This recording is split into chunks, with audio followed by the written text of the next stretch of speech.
Ignas, prašau. Dar kartą labą dieną, aš Ignas, man 15 metų, aš mokausi gimnazijos 9 klasėje. Aš šiandien noriu Jums išsakyti savo nuomonę apie gyvenimo įgūdžių pamokas. Aš niekada negalvojau, kad tokios pamokos bus privalomas ir to lygiai niekada negalvojau, kad man reikės tokių mokinių kaip aš ginti teisės, ginti teisę atsisakyti tokias pamokas.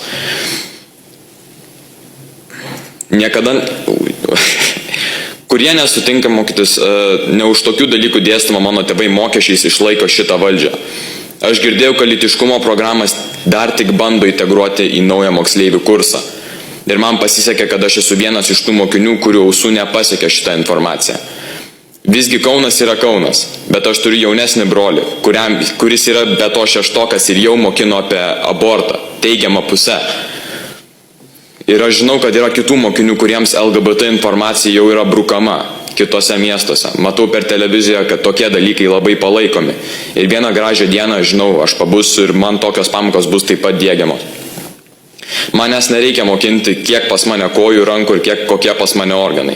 Aš nenoriu žinoti apie kažkokias jūsų ideologijas, todėl kad jūsų laisvė negali varžyti mano laisvės. Ir man nebūtina žinoti, ką jūs ir su kuo jūs. Yra dvi lytis, viskas, taškas. O gal atkreipkite dėmesį į fizinio programas. Žinot, ką mes ten darom? Šachmatai žaidžiam. Ir įsivaizduokit vaiką, kur žaidžia šachmatais, grįžti namo ir dar su kompiuteriu žaidžia. Aišku, kad bus kažkokie ten stuburo iškirpimai. Ir girdėjau, kai mano tėvas man aiškino, kad jie ten buvo privaloma jam daryti 10, 15, 20 pristraukimų, o šiuo metu mes 100 kartų virvutę peršokam. Ta kaip kūno kultūros programa yra, bet jos kaip ir nėra. Ir anksčiau būdavo standartai, reikėjo išlaikyti fizinio programas. O šiuo metu mes kaip ir nieko nedarom. Lygiai taip pat paimus užsienio kalbas.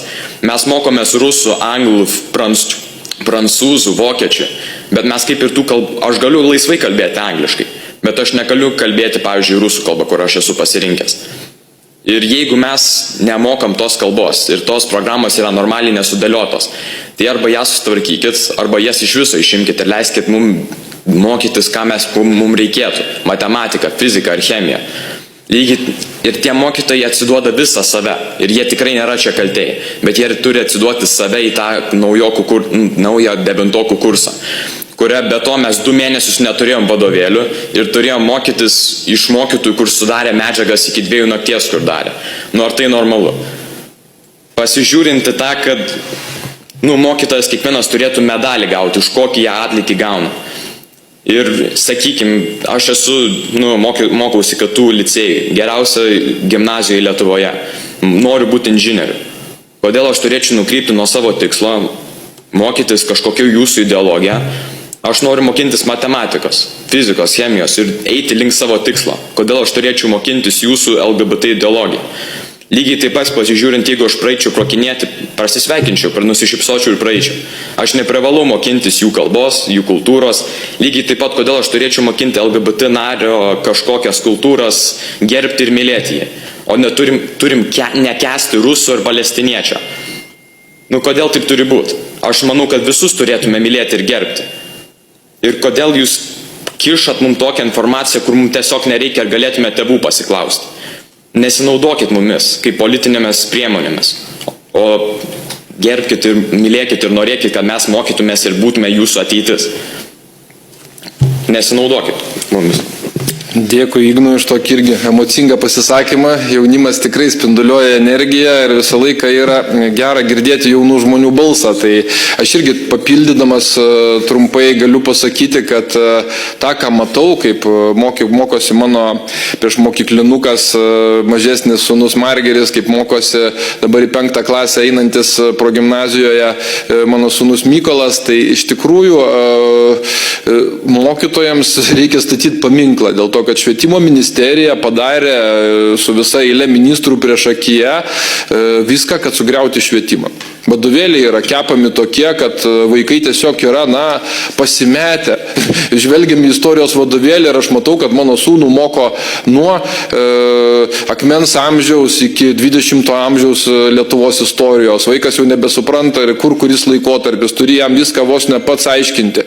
Matematikos vadovėliuose nėra net aprašytos užduotis vaikams. Tai gerai, kad mokytojai ieško sprendimų, tada mėgina išdalinti senesnį vadovėlį, kad vaikai galėtų namų darbus atlikdami matyti ir užduoties aprašymą, teorinę medžiagą, kad jie galėtų suprast, ką jie ir kodėl atlieka.